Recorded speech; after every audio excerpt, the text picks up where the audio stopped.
Mind of a Genius, episode 1 with Joshua Howard. Yeah. Ha! You ready? Yeah. Let's do it. Let's do it. All right, guys, welcome to Mind of a Genius podcast. I am super excited because today I have with me here no other than Joshua Howard. Josh is my business partner. We've been in business for the last 4 years, I believe. And I wanted to kick this podcast off with the number one genius that I know. And so I'm super excited because today we're going to help you build a content marketing agency from scratch. And we're able to tell you that, or we're able to educate you on that because we have done it for the last 4 years. And so without wasting much time, I'm going to introduce Joshua Howard. Josh, just tell us a little bit about yourself. Josh Howard from Cleveland, Ohio. I like to play ball. I have a huge interest. Some may call it an obsession with human interactions. So I study people. It doesn't matter where I go. I'm always studying people. So that's how it kind of relates to what we do here. Beautiful. So I'm kind of, before we get into it, Josh, I have 3 amazing questions for you. It better be amazing. Three great questions. Right, and, it's very interesting. You ready? Let's do it. All right.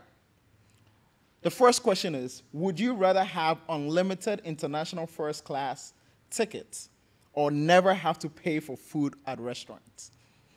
Good question. Okay. Do I have 2 tickets or just one at a time? Like, can my wife come? It's unlimited. Oh, it's unlimited? Unlimited. Oh, I can bring whoever. You can bring whoever. Oh, yeah. Oh, wow. Okay. I'll go with the food. Oh, wow. Okay. I'll go with the food. You got to tell me why. Because I don't see myself traveling more than, traveling on my own dime more than once a month.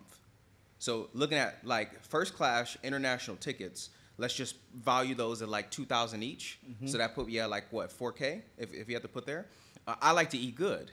So if I'm eating let's say I'm eating for $25 a meal times 2 with my wife, so that's $50 a meal times 3 times a day, that's $150. Multiply that by 30 days, that's $4,500. Let's multiply it by 2 because we're looking at 2 months. That's $9K right there.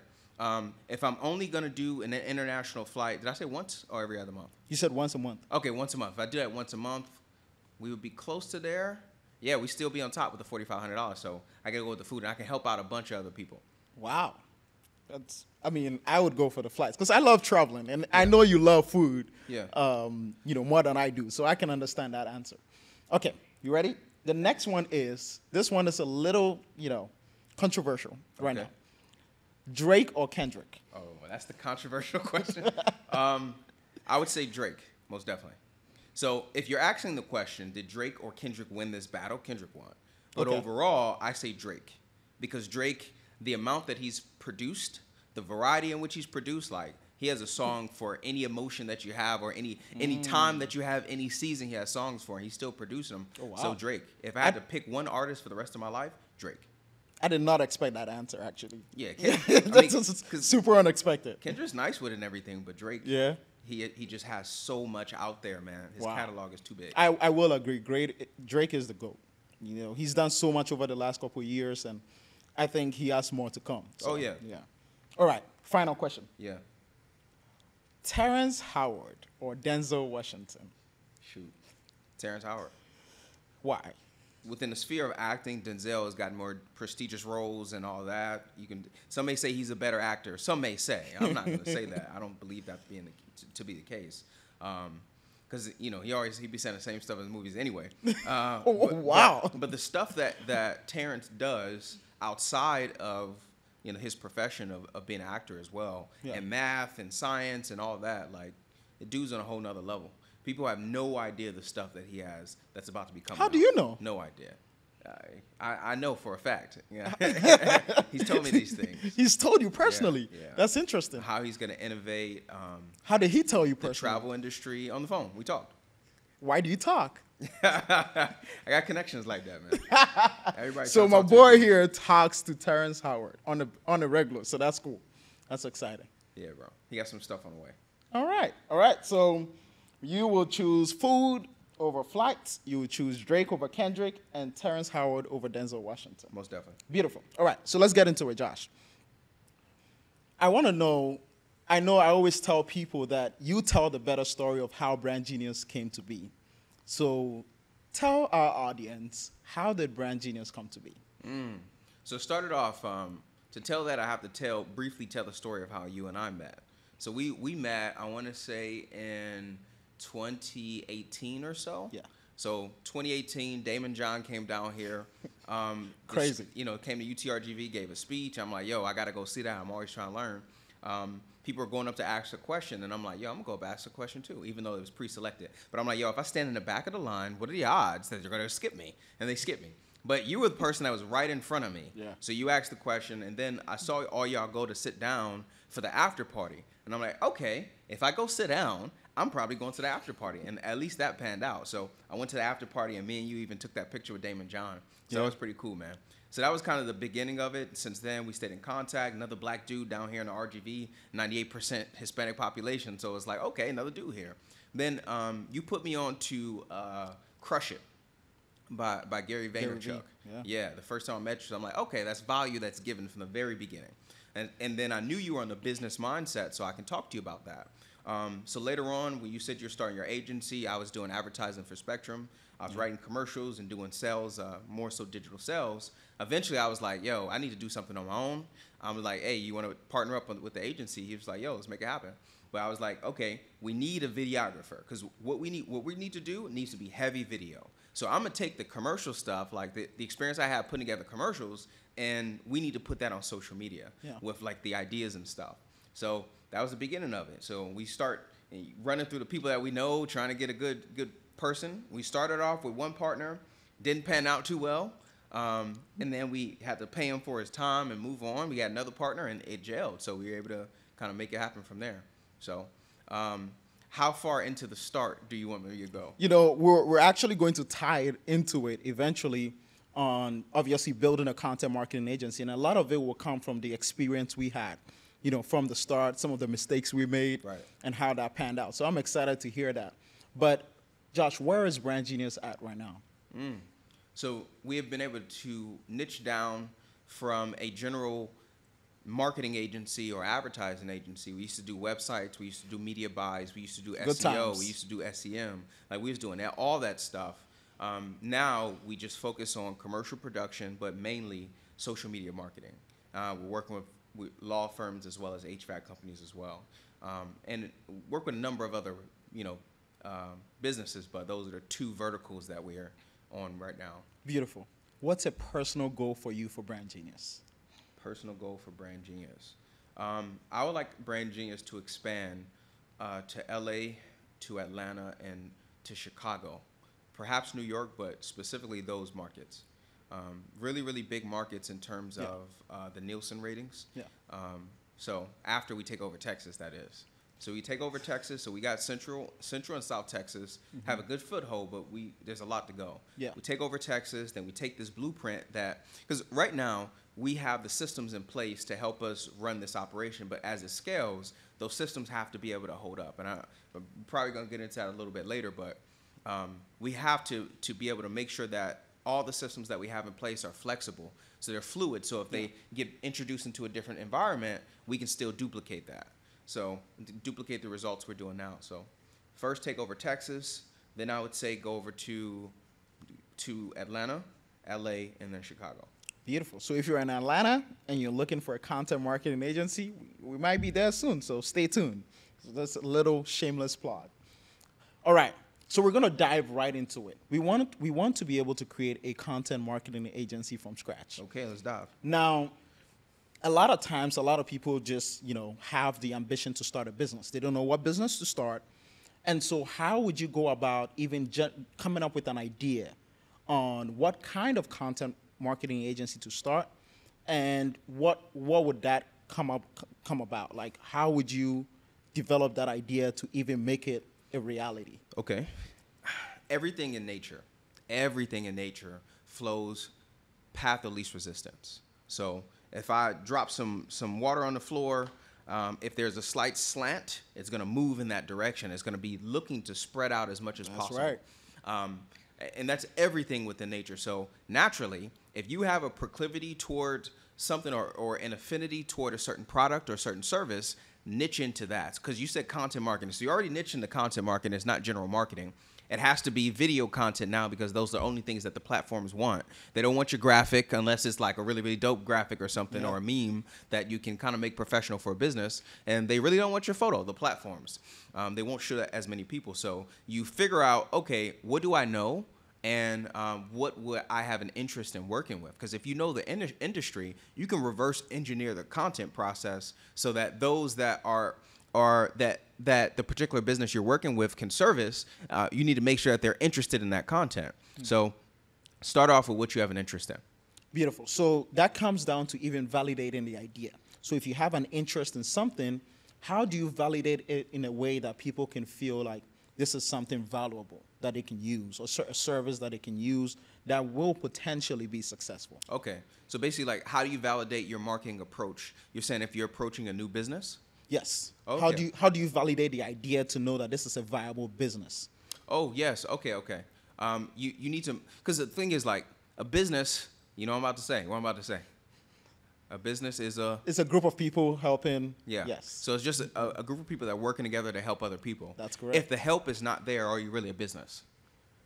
No. That's the difference between a business and a scam. One is helping people, the other is not. So if you don't have an ability to help people, or a particular subsection of the marketplace, then you don't need to be in business. So first you need to prove that you can help somebody. So start off, okay, I have an interest in this. Go and do some work for free starting off. Like, people say, oh, you need to charge, you never do anything for free. But it's like, until you actually know you can help someone, then do you really have the intention of helping them with hopes and dreams? So you prove that you can generate at least some minimal results. Then the next month you go and you see if, okay, can I scale those results? Am I improving? Yeah. After you have some form of system to help them, that's when you say, okay, this thing works, and you expand. And I want to say, Josh is not saying that just to say it. These are things that we did.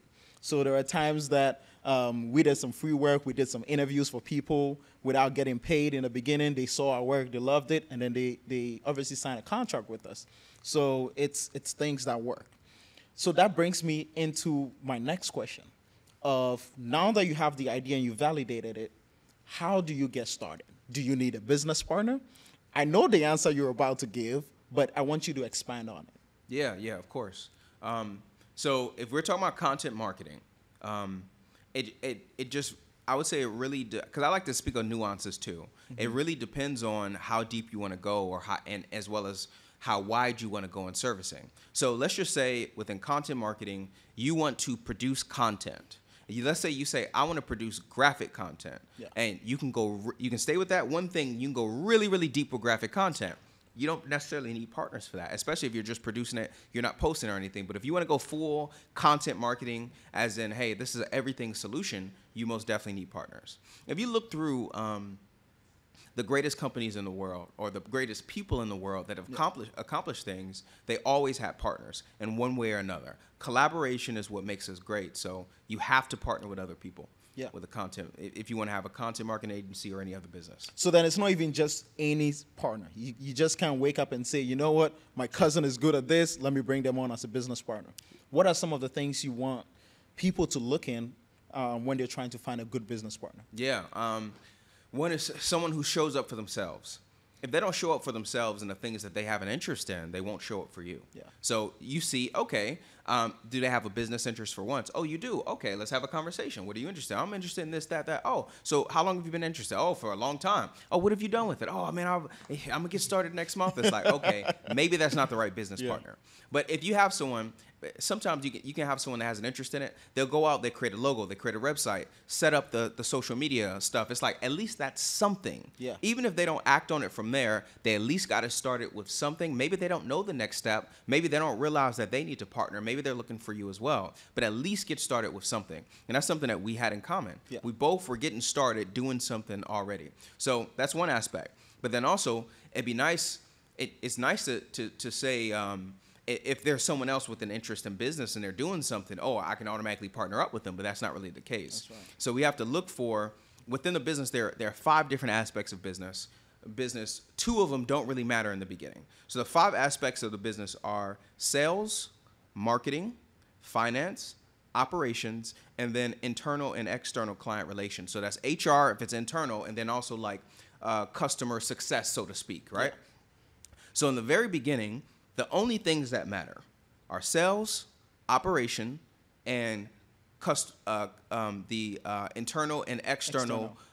Client relations. Yeah. That's all that matters. So marketing, you don't necessarily need to market yourself starting off if you can go out and get sales, and you don't necessarily need to do the finance stuff. You'll figure out the money together, right? Yeah. You can actually operate the business starting off like you would if it was a person and you're managing a person's finances, because you're not really pulling from it that much. Anyway, so if you notice that you have sales and marketing, you need someone in operations, someone that can actually fulfill. So don't get another sales and marketing partner. Get an operations partner. If you notice that you have an interest in client relations, you're really, really good with that, and operations, like go get you a sales and marketing person or a salesperson. So figuring out what your weaknesses are and hiring or bringing on partners that can fulfill that. I love that. So hire your weakness. And, a lot of times people just see someone doing something similar to what they're doing. Yeah. Like two videographers want to partner up and start a business. Like, how does that bring value to each other? You're doing the same thing. Right. So if one person can be a videographer in the game and the other person is running the operations, doing the sales and marketing, then that is real partnership. I like that. That's what I see mainly. Yeah. Of those five, what people have missing, at least of the three starting off, most people don't have the sales aspect. Yeah. So someone that can actually communicate the value of what you have to offer, and then also customize the offering to the individual client. And you got to do that starting off. You can't just be, this is what we do. Yeah. I love that. This is getting so excited already, and I'm hyped up. Now I'm going to ask you a pretty controversial. I love controversy. I know you do. Let's dive into the controversy. Is a business plan important? No. Why not? Because a business, you just have to help people. If you know how to help someone, like for example, let's say I want to, I know how to rake leaves. People have leaves in their yard. Like, why do I need to formulate a business plan that will help me to go and rake more leaves? It's like, bare bones. What do you need? What is your minimum viable operation, so to speak, which will allow you, MVO, right? What will allow you to help people? And that's all you need to focus on initially. Yeah.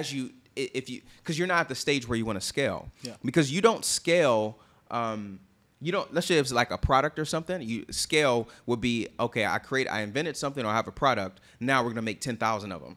I don't do that unless I work through the prototype of it. You just starting off, you have a prototype. You don't want to scale something that you don't even know works yet. Yeah. So you'd have minimum viable operation.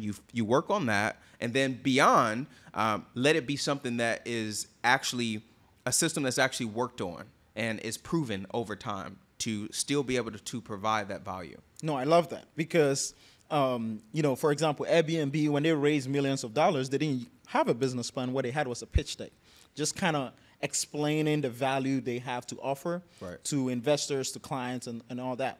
But, these days, in school, in all these institutions, you need a business plan to be able to show what you're going to do. And even banks require these days to have some sort of a business plan. So without having that general business plan of writing down everything, is it still important to have some sort of a plan to grow, to get customers, to market? What would that plan look like if it's important? Yeah, most definitely.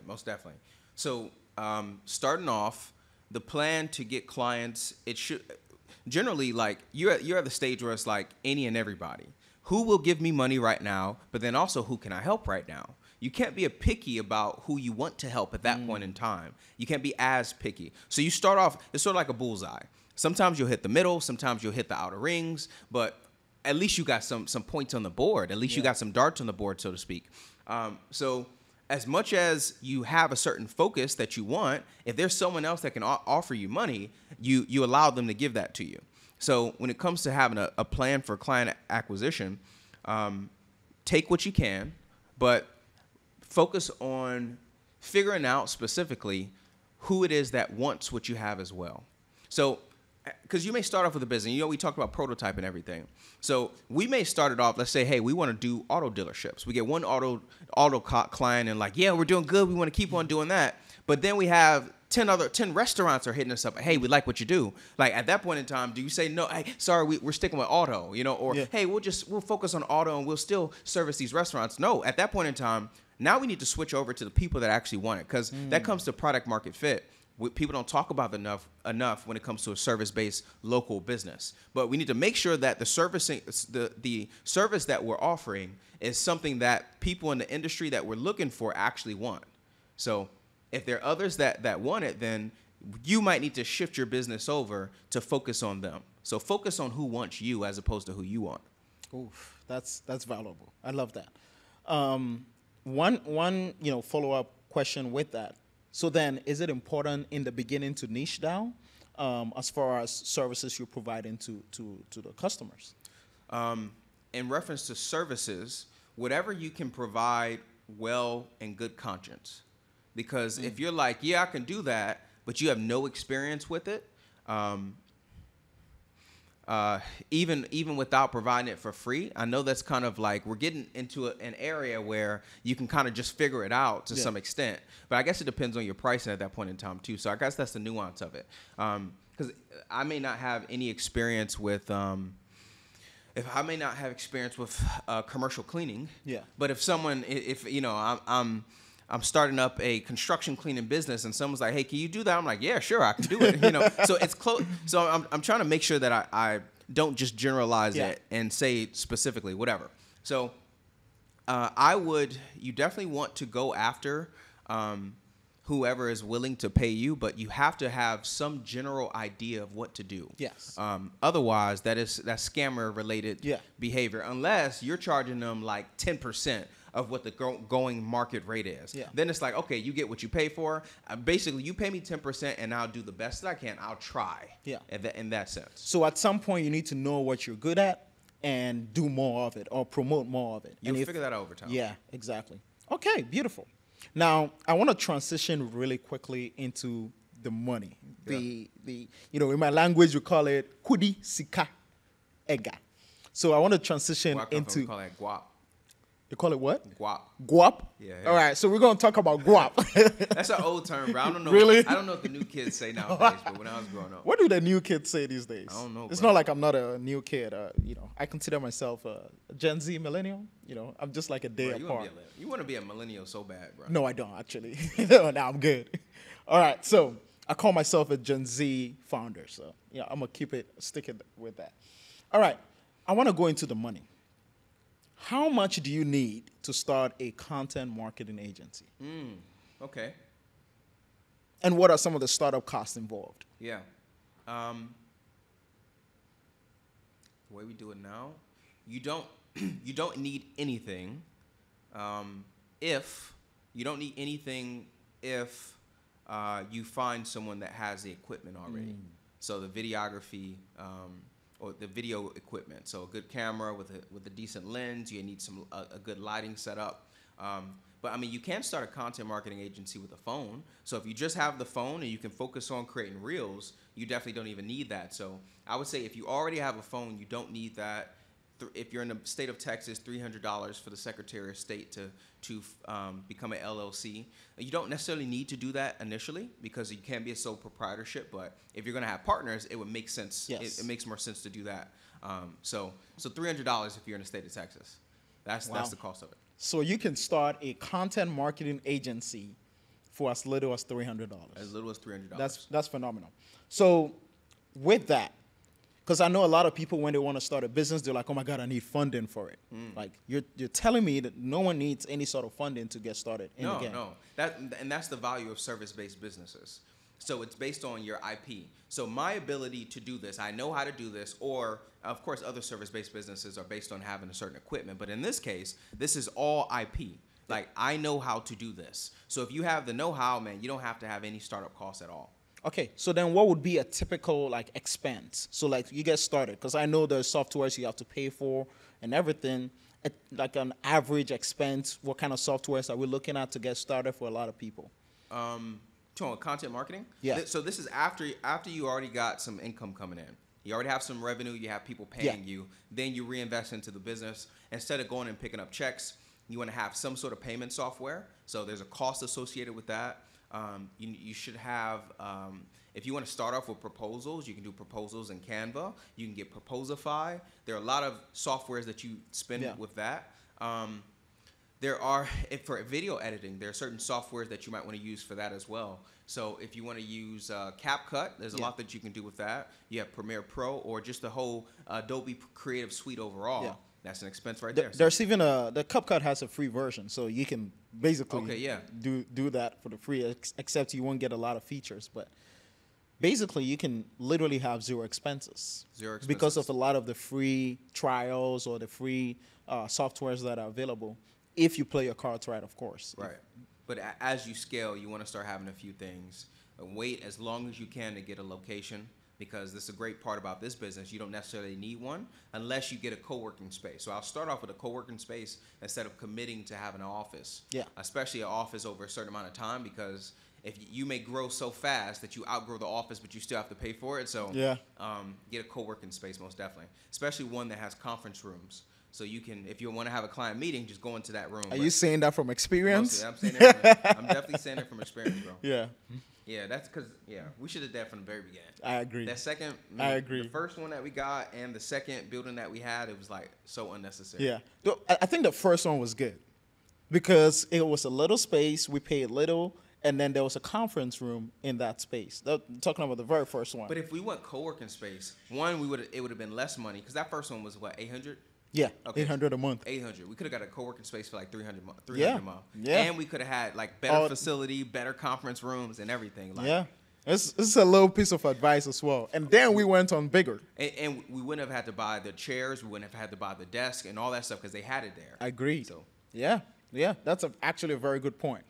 And then we went on bigger to a bigger expense in an office. And personally, I think that was one of the biggest, unnecessary expenses that was made. It was, but it's like you don't know. You think that $3,000 is what an office costs, so everyone's paying $3,000 for the office. He's giving it away. We spend $3,000 a month on an office as a startup. Like no furniture, nothing. We had to. Then slowly start paying for that stuff, and it's just like had all these ideas about having this cool space, but like starting off like $3,000 is a lot of money. Yes. In the very beginning. Yeah. So.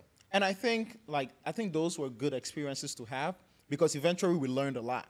Right. And we're like, okay, you know what? It's a silly mistake, but how do we learn from it and do better? So it's good to go through some of those. I think for our first business together, like those mistakes, were going to be made. Yeah. But I do believe subsequent, experiences, subsequent businesses will be slightly way better. So don't spend $3,000 a month on an office space. Go find a good co-working space.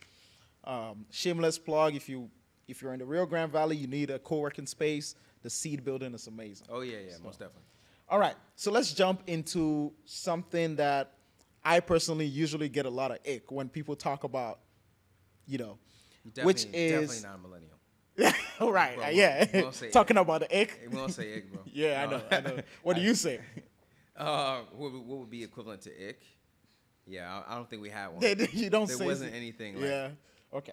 So, us coming up with our brand name and even our logo, a lot of people spend weeks and months trying to develop the perfect name for their business or the perfect logo for their business. How important is it, and what would that process look like for someone who wants to start a content marketing agency? Shoot. I would say if it was another business, it might be a little different.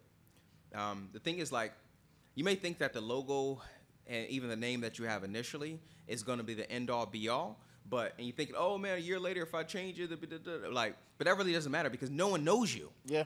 A year later, you're going to have a handful of people know you. Yeah. So then you can always rebrand a little bit later, but it's important just to get started helping people. However, starting off, if you are in content marketing or any form of marketing, your name has to reflect your competence, your confidence in serving people, and then also a level of professionalism. Yeah. So, now we can have, hey, let's do Howard Marketing. So just my name, but that doesn't elicit any positive emotions. Yeah. So, and we may have a name that we like, and we associate positive things to this thing. Like if I did something like, let's say I like rocks, and I like the color gold, like golden rock media, you know? Yeah. But are both of those things positive associations and creative associations? So with brand genius, when we came up with that name, like brand has a very positive association, even more positive than marketing. Because we can go advertising, marketing, and branding. Brand is what people put above everything. So positive associated, it elicits a positive emotional response. Genius, on the other hand, you never see a genius as a negative thing. People say evil genius, you still respect it at the end of the day. So have these two things with positive associations associated or put together, that combination, it was How long did it take us to come up with brand genius? I think I was saying like... Was it one session? Yeah, it was one session. One session. Yeah. It was like less than 2 hours. Yeah. Yeah.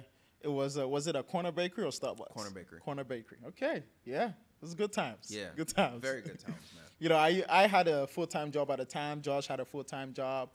And then, you know, our third partner as well. And so we would meet every single morning at, was it 6 a.m.? 6 a.m. 6 a.m., meet for about an hour and a half, and then we have to go to work at 8 a.m. Yeah. Good times. That was a good time. Good times. It was worth it, though. Yeah. I totally agree. And it was worth it. like you get real excited too, you know. So it wasn't like, oh, we got to do this. Like, yo, I know, because every meeting we're building on the previous meeting. So like, you know that you're working towards something. Yeah. Beautiful. All right. So then, how do we get our first client? Like, how will someone who is starting a content marketing agency get their first client, and what do they need to do to get that client? Okay, conditional offer. So if you start off with putting together a really, really, really good offer, one that that takes into consideration the level of experience that you have and the level of verifiable experience that you have as well. So if you don't have anyone that you can reference that, hey, I've serviced that person, then the price has to be like a quarter of what someone else would charge. However, you can make it conditional. And depending on the conditions that you set on it, that determines what price you can have. What I mean by that is, let's say with content marketing, we can go to a client that we want to work with and we're say, hey, here's our price for content marketing. Let's say I gave the full presentation. Here's what we can do for you. Let's just say it was at like, let's say the going rate is $2,000 a month for other people. You say, here's the thing. I want to do this for you for free. The condition is, I'll do it for free for this amount of time. What results do you want to see? Okay, here are the results. Okay, so we can get you those results within that time. Then would you then agree to work with us for 50% of the market rate? So people can plug in their market rate. In this sense, it'd be $1,000. So one, we get to prove to you, and then two, you know, we get it to you for half of what you get elsewhere. So you get the same thing, if not better, because prior to going into it, you need to find some sort of competitive advantage. Yeah. Not just say my prices are cheaper. Like, find some way to be better than them. If you can't be better in editing, can you be faster than them? Can you make yourself more available than the other guys can? So find some way to be competitive. So that conditional offer and then / whatever the market rate is. That combination. That's beautiful. So Josh is a sales genius. So if we're talking about sales monster, sales genius, he knows what he's talking about. So developing a good offer is what you're talking about, how important developing a good offer is. Sometimes a lot of people look at it and say, I don't want to do, free work, or, I don't want to cut my prices into half because people won't trust me. There's emotional reasons to why people may not make some of these decisions. Do you think people need to move away from that and just not think about the emotional aspect of it and just do what brings in the sale? Or do you think people need to still consider all those, factors? I think where it comes from is people not seeing business income properly. So a lot of times people make this correlation between income and net worth. Like, those are two different things, and net worth needs to be what's focused on. So let's just say that if I'm doing this work for free, am I making any money from it? No. But does it make my business more valuable? So will it give me the ability to get other clients? So we don't get into the terms of what generally considered as net worth yet. Yeah. We're not getting there yet, but there is a connection there. So you think that, okay, if no money's coming in, then my business doesn't work. But no, if this person is happy, then that means that, so if you can take this, a coffee shop in McAllen, and they're happy with the service, you're able to increase their sales. What are the odds that you can't do that in Mission or FAR or in these different areas? And I'm going to mention, RGV specific areas, but what you're doing is you're developing a system that's going to help you to make more money, thus increasing your potential income, because you know that there are other people that you can help. Yeah. And hopefully I didn't explain that in a confusing way. No, that's perfect. And word of mouth will play a good role as well. Right. If you make someone happy with a service, they're most likely going to tell other people about it. And I think for us, in the beginning, we really didn't market on social media as much. And most of it came from word of mouth of people saying, oh, who did your marketing? I want them to do my marketing. Right. So, and for speaking of, I know I was talking about the network, but like leveraging the results as well. So you get results. Now that's leverage, because you can say, I know that I can do this, which goes into the offer. So now you can say, hey, here's the type of results that I can generate within your business. Well, how do I know you can do it? Because you feel like you can't know, like, because I did it over there. Exactly. And guess what? After that, I did it there, and I did it there, and I did it there. that's a case study right there. Right. And then now you can say, if I don't do that for you within X amount of time, I can give you your money back. Or if I don't do that for you within X amount of time, you don't have to pay me anything. So now that goes into the offer.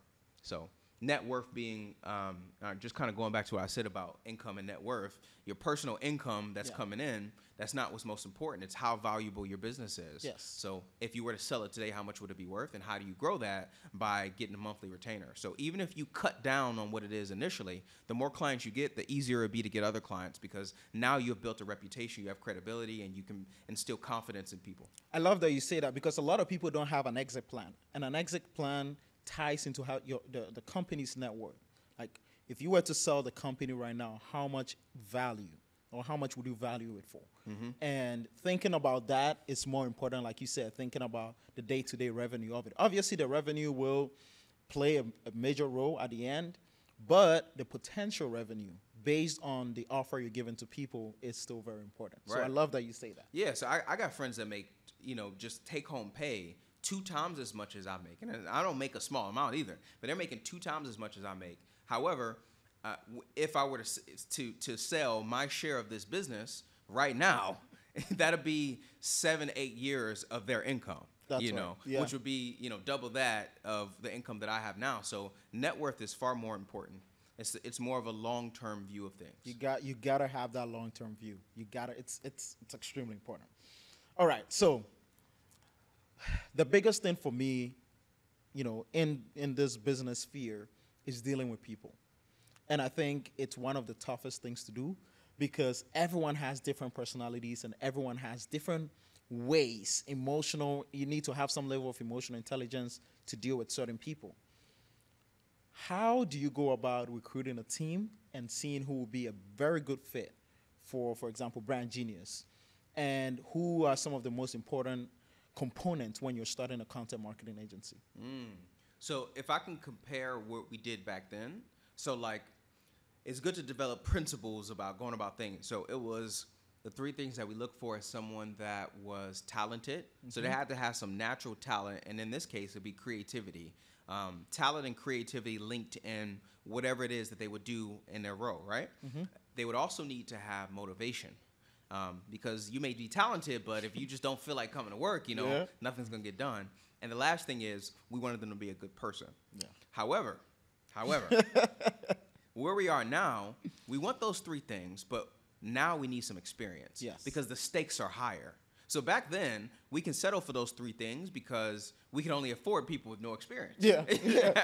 So now that we can afford people with experience, now we can ask for that experience as well. Because if certain things you run into as far as an emotional thing is, like, you don't know what to expect unless you experienced it before. So if it's someone's first job and then you give them some criticism, and they never got criticism at home because their parents, were just smothering them with love, then, oh, this is a mean boss, I'm going to, then they start shrinking back there, and you just start to deal with a lot of stuff. But if they had other jobs, then, because there's value and there's perceived value. Yeah. We know the value that we provide by the culture that we have. We know that. However, if they've never experienced anything else, then it's like, is this valuable? Yeah. They start to question it. Yeah. And then I've had just recently someone leave, and Then we used them, contracted him for something, and he was like, "Let me pull you to the side. I just want to let you know, you guys were the best bosses I ever had." Oh, wow. And he's like, "I know that I was, I gave you guys a lot of problems." He's like, "I just didn't know what I didn't know. I didn't know how good it was." So now he got other jobs, and he's able to see that. So we look for those things, but experience is big too. We need to know that someone can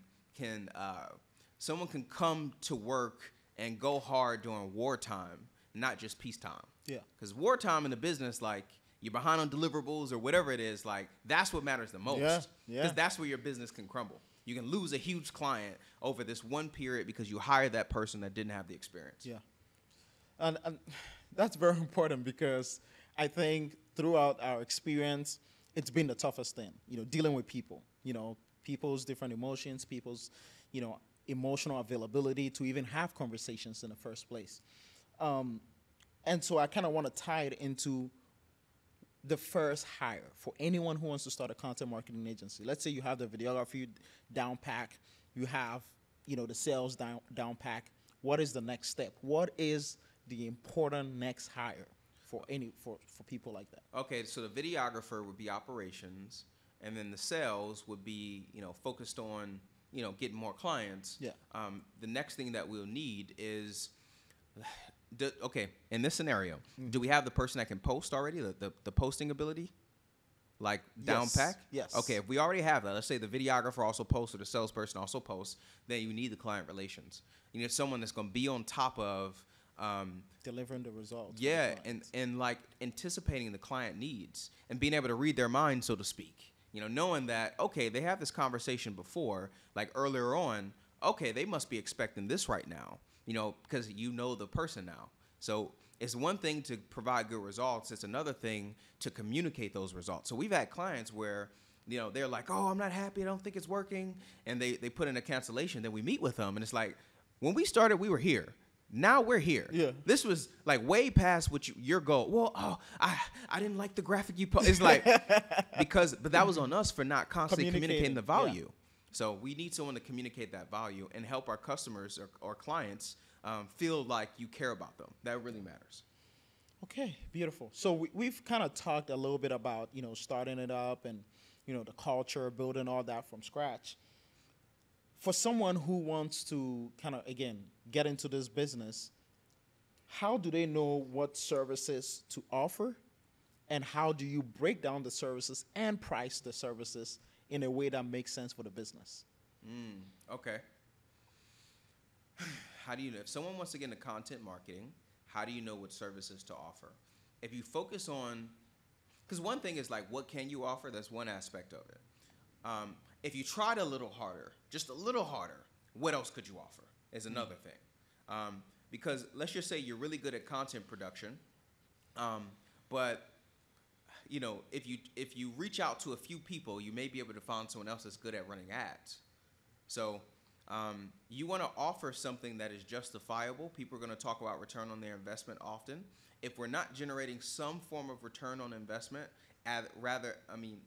as in brand image overall, becoming well known, that gives a long-term return on investment, or immediately showing that you're increasing sales, then it really is just a vanity thing. There's some people that just like to see themselves, and that's why you're producing content. But so you start off, provide services that make money. If I have to simplify it there, find a way to make them money. If you can prove that your services are making them money, then that's a good place to start. Because business owners must make business decisions, not emotional, personal decisions. So how important is, again, once you have the services down pack, and let's say you get your first client, how important is it as far as client feedback? Because there is the assumption that the client is always right. So in our business, how do we go around that? Because we know that, let's say, we're the experts, and then the client wants something completely different from what we recommend to them. How do you go about for example, a situation like that? And I know a lot of people in the graphic design world will look at this and say, they create a logo that they think is the best logo, and the client is like, no, I want it inverse. I'm like, and they get very frustrated with some of those interactions. Right. How do you say someone who wants to get into content marketing, how do they go about something like that? Okay. So I see, how do you get client feedback? How do you acquire it? but then also how do you view it? It's kind of like twofold of what you asked. Okay. Yeah. To get client feedback, there is such a thing as projected feedback. For example, if you projected feedback would be at the house. If I know with my wife, if I leave the cabinets open, and then I hear the door, I hear my wife pulling it, open up the garage, and I'm walking out, and I see the cabinets open. You go closer real quick. Right, because I can project. I know her enough to say she's not going to like that. Yeah. So that's why the onboarding process is really important. During the onboarding, you need to learn who they are as a person. All of the persons involved at least within the marketing, what is it that they like, as well as what their business goals are. So you learn those things, then you can say, oh, I know this person is going to like this, or oh, they're definitely not going to like that. So that's one aspect. The other thing of how do you see feedback, like that's the most important thing, man. Like the thing that you don't want, we lose clients when they don't tell us what they want.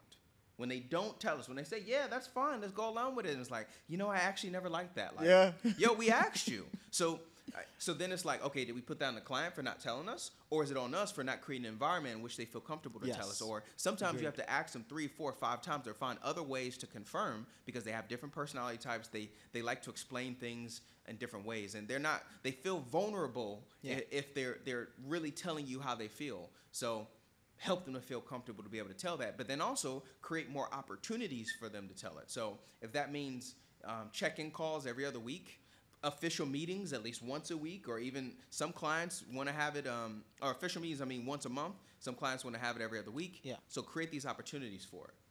So then communication.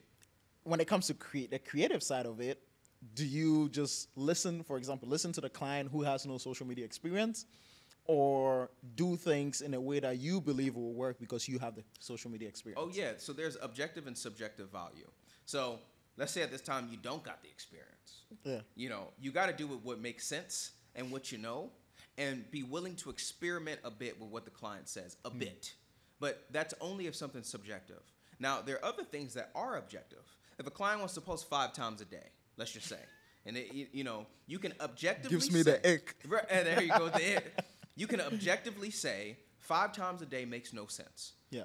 So you give pushback on that, but like, hey, here's why it doesn't make sense. So we need to be able to link logic with their emotion to let them know there's a logical reason why we don't do that. However, if the frequency is what you want, or you want to be out there more, what is it really that you want? Like, hey, I just think that we need to be more active. We need to be more in the face. Okay, how about we do story posts instead? And it's like, okay, then that makes sense. But you have to be able to ask these questions and get down to the root of what they're really asking. So it's not what they're telling you. It's like, what's behind that? What are they really asking you? Did I answer the question? Absolutely. Yeah. I think a lot of times, what people don't do is ask questions, probe, try to understand from the client's perspective. Right. It's all about, I'm the expert, I know it. Why you listen to me and that's it. But we need to talk to our customers more and our clients more to understand where they're coming from, probe into detail why they're saying certain things, and give them logical explanations, just like you said, on what is important and what isn't. And then give alternative solutions or, side-by-side solutions that can work for them. Right. And I spoke about the objective value, but on the subjective value side, there's certain things where it's just taste, on the creative side. Like, and it's ultimately their logo. If it's not going to affect the goal, the business goal, whether it is growing a brand or bringing in new clients, then it's like, okay, sure, if you want to do that, that's perfectly fine. Obviously, you have to have some clauses in there about the amount of revisions and things of that sort. And if it's something that's slowing up the process, like you're not able to put out, produce as much as you want because they're being too picky, then you need to have a conversation about that. But over time, after they state their preferences, you'll learn specifically what they like and what they don't like. And then also, every single client that we've had, we've learned from them, and we've improved our content as a result of working to them and hearing their feedback. So they're going to be the main people that help you to grow your business by challenging you to do new things. Yeah, I love that. So then after everything, how do you retain those clients? How do you make sure they're constantly happy and they don't consistently cancel a contract or whatever? Right. So the system is going to do that. So we need to have the operation system in place as well as the client relation system, and communicating with them, which is a part of the client relation system. So what is the means of communication? Is it effective? Are you communicating through text?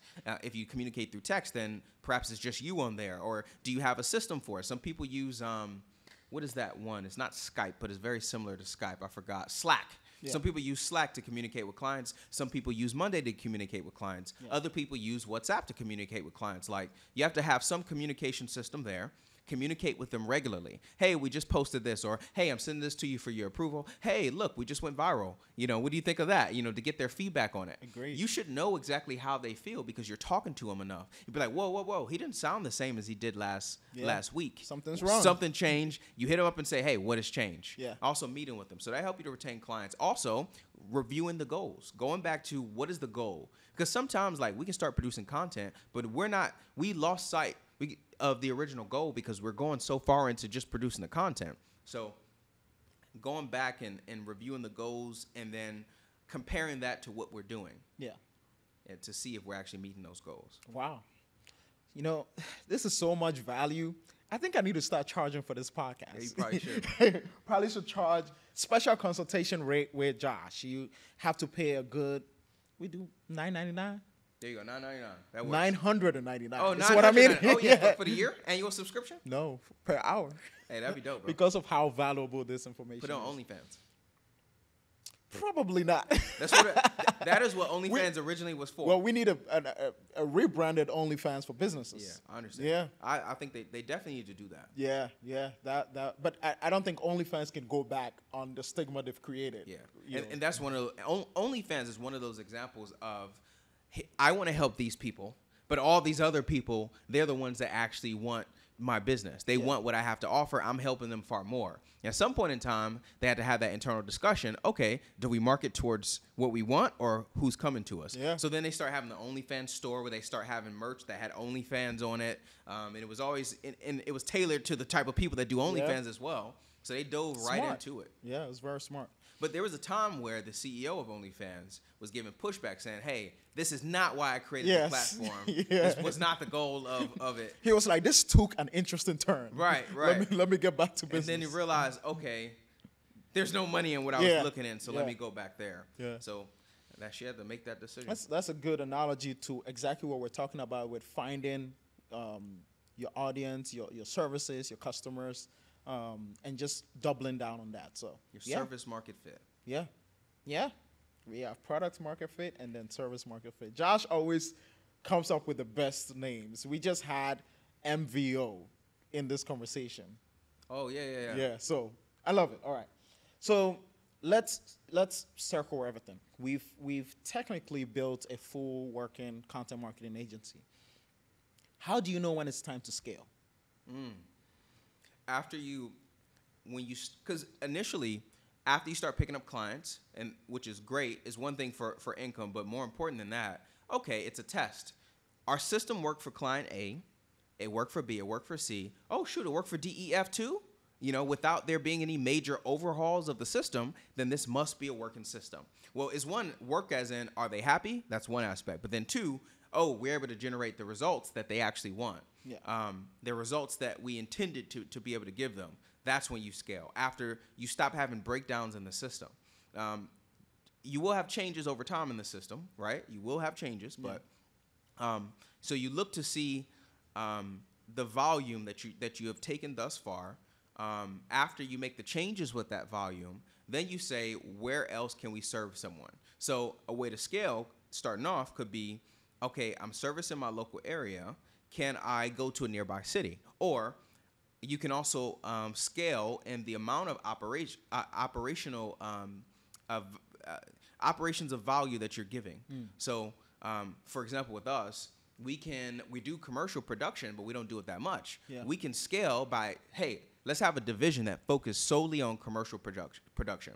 What that would mean is now we're developing a totally new system that's going to be breaking down that we have to see how does it stand the test of time through all the clients. Yep. So that's one way to do it. But then also, like, a good way to scale would be, who have I helped the most? So that's one way to scale, is in like going wider, but you can going deeper is the best way to scale, because then when you market, you're not marketing to everyone. You're marketing to a specific subsection of the marketplace. So for us, HVAC and law firms.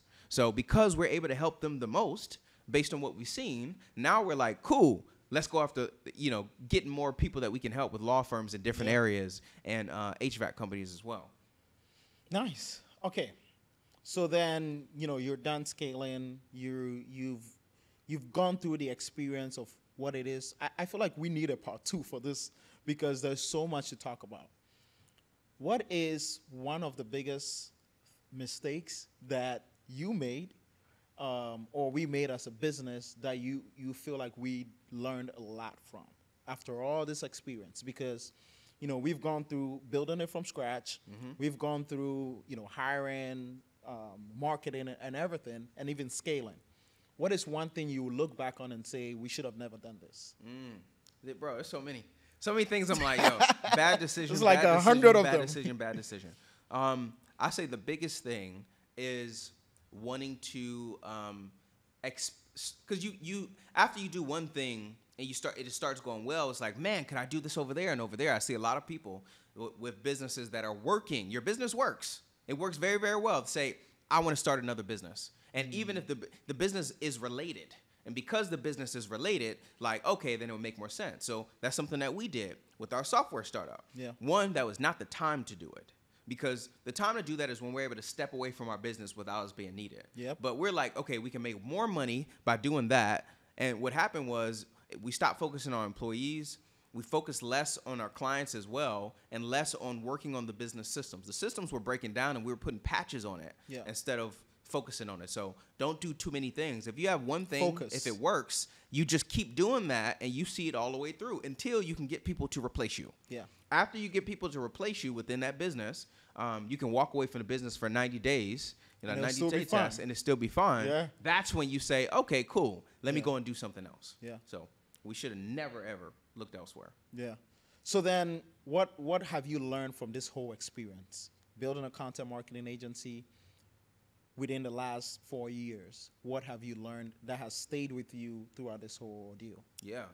I learned, I have so many problems, man. Like personally. Don't we all? Like personally, I learned it. Like I just recently learned that I have ADHD and now I'm looking back and I'm like, shoot, I see it in all these different aspects, but I had to do different things, things that had to change certain things in my environment and see how I respond to that for me to see it. Because if I'm just doing the same things I've always been doing, it's like, okay, I'm doing that because this is just what I do. But because so many things were changing and I wasn't able to live up to it or rise to the occasion, I'm like, yo, something is definitely wrong. Why do I get distracted so easily? Why am I forgetting things? Why is it so hard for me to follow the systems that I can sit there and put in place, Yeah. So that was a big thing that I learned. I also learned that how important it is to not just trust your instinct. So you trust the gut instinct, it means something, right? Yeah. But that's not the only thing. So there has to be some logic associated with it. Just because you feel like somebody is the person for the business, it doesn't mean like they are. We have some clients who are like, that's the client. Like, oh man, things are gonna be so great. And then they turn out to be like, whoa, I didn't expect that at all. So your feelings can deceive you. You never ignore them. Never ignore that gut instinct that you have, but don't allow that to be the end all be all. Allow that to be somewhat of a hypothesis or thesis. But as you work through that thesis, you need to acquire information on it. So I would say those are two things. I got a million more, though. I know you do. That's why we need a part 2 of this. Yeah. And so, Josh, to wrap everything up, I know that we've been going for a while, and everything has been super, super valuable. And I appreciate you for kind of sharing everything and your experience with us. But the one question I have for you to kind of wrap everything is, what advice would you give to someone who wants to start a content marketing agency from scratch right now? I don't do anything until you read 5 books on business in general, sales, and marketing. Business, sales, and marketing. So general business, specifically how to sell, and then also how to market a business. Those are 3 things that you start off with. Yeah. So I wouldn't say not necessarily, so 5 books in total or 3 books of each. because books would allow you to experience things you never experienced, so it can aid you. Yeah. So you jump into like in a sci-fi where they download information into the brain. That's what books do. So be willing to do that, because we're reading books later, and it's like, shoot, if we knew that before, if we applied that before. Yeah. So. And I strongly believe in that. You know, knowledge is available to us all, to everybody. And so I remember when I was in college, for me, where I learned the most was on YouTube. You know, I would go on YouTube every single day, and I still do it up to now. Oh, yeah. Every single morning, I'm listening to something on YouTube. I'm listening to either a Diary of a CEO, or I'm listening to some information. Shout out to Diary of a CEO. Shout out to Diary of a CEO. It's the best podcast. You got to have this guy on there after we do something. That's the goal. We do some more bigger things. That's the goal. But I try to learn something new every single day. So whether it be about startups or, you know, software or whatever. And I think a lot of people don't capitalize on that. So it's important that you mention that even if it's reading one single page a day, it can make a difference. If, you know, unless you don't agree with that. I mean, if you want to read one page a day, it's like, do more. Yeah, right. It's gonna take some time, but yeah, I'll go. It still makes a difference. I definitely go Audible, because you know I learned through hearing things, and also how you spoke about YouTube. Like, I didn't have a formal education. Like, I did high school. I mean, I did high school, but I didn't excel in it because I didn't care about it. But I was on YouTube. I was on Google. I was on Audible. Yeah. I'm just downloading information. Yeah. And we're able to use it all now. Yeah. To me, it's all about progress. You know, so the little step you take. So there's people who don't read at all. One page can make a difference. Yeah, very true. There's people who read a lot more. They need to read a book a month or 2 books a month. Right. So yes, it's very important. So even if it's like, again, YouTube, 10 minutes a day, 20 minutes a day, and then you gradually process all that information and you get bigger and you keep learning as you go. Right. And so, yeah, pretty much that is the end of this episode. Yeah.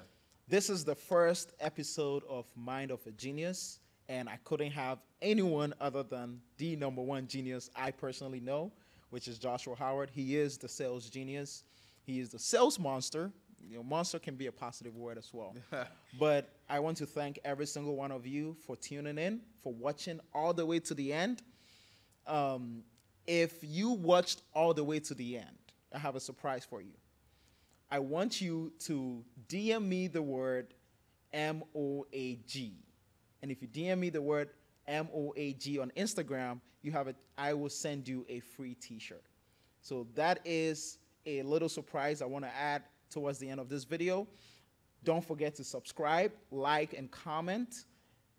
Follow Joshua Howard, the Sales Monster on Instagram. The Sales Monster on Instagram and The TikTok. Sales Monster. So I'll put a tag at the bottom of this video, and feel free to recommend great, amazing people who will be great on this podcast as well. And I'm looking forward to every single one of you. I'm looking forward to every single one of your comments, your likes, your engagement. And thank you for supporting. We're very excited. And I believe this is the start of something big. It is. Thank you for tuning in. You have a good rest of your day.